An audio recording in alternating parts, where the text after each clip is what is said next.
रात्रीचे 11 वाजले होते. थंडगार वारा वाहत होता आणि गावच्या बसस्थानकावर दिवे मंदपणे लुकलुकत होते. सगळ्या बसेस गेल्या होत्या.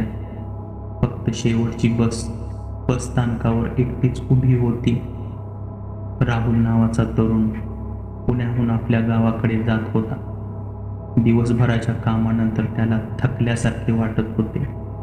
स्टेशनवर पोहोचल्यावर त्याला कळलं की शेवटची बस निघायला अजून 5 मिनिटं बाकी आहेत. त्याने तिकीट घेतलं आणि बसमध्ये जाऊन बसला. आत बसमध्ये कोणीच नव्हतं. फक्त मागे एक म्हातारी बसलेली होती. काळी साडी आणि डोक्यावर पांढरा रुमाल. राहुलने विचारलं, मावशी, बस कधी निघणार माहीत आहे का?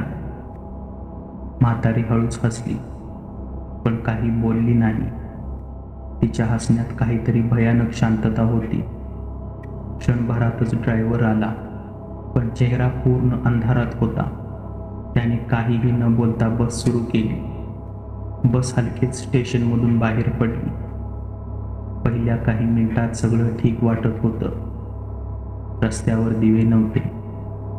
फक्त बसच्या हेडलाईटने पुढचं दिसत होतं. राहुल खिडकीतून बाहेर पाहत होता आणि अचानक त्याने पाहिलं, तेच वळण वारंवार येते. राहुल ड्रायव्हरला म्हणाला, ड्रायव्हर भाऊ, हेच वळण आपण तिसऱ्यांदा घेतोय ना? ड्रायव्हर काही बोलत नाही. फक्त एक थंड खोल श्वासाचा आवाज ऐकू येतो. मागे पाहिलं तर ती म्हातारी आता मध्याच्या सीटवर बसलेली होती. राहुल चकित झाला. तुम्ही तिकडून इकडे केव्हा आलात? ती पुन्हा हसली. यावेळी तिचे दात दिसले, सगळे काळे आणि कुजलेले. बस जंगलाच्या वाटेने आत शिरली. कुठेही दिवे नव्हते. राहुलने मोबाईल काढला, पण नेटवर्क नव्हतं. खिडकीतून बाहेर पाहिलं तर काळोखात कुणीतरी धावतंय असं दिसलं. त्या सावल्या बसच्या बरोबरीने धावत होत्या आणि त्या माणसांच्या नव्हत्या. त्यांच्या चेहऱ्यावर तोंडच नव्हतं. राहुल घाबरून ड्रायव्हरकडे धावला. भाऊ थांबा, मला उतरायचंय. ड्रायव्हरने हळूच मान फिरवली. त्याच्या चेहऱ्यावर डोळेच नव्हते, फक्त काळे खोल खड्डे.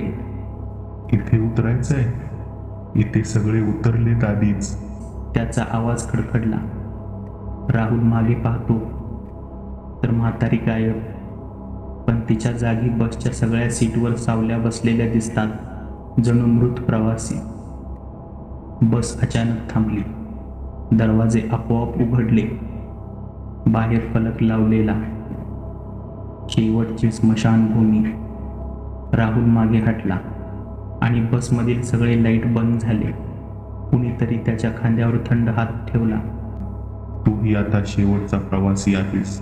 म्हातारीचा कुजबुजणारा आवाज त्याच्या कानात घुमला. बसच्या खिडकीतून त्याचा चेहरा दिसत होता, पण परत बघितलं तेव्हा बस रिकामी होती.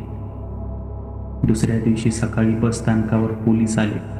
स्थानिक लोकांच्या मते प्रत्येक शुक्रवारी रात्री स्टेशनवर एक बस दिसते आणि जो कोण तिच्यात बसतो तो कधीच परत घरी पोहोचत नाही.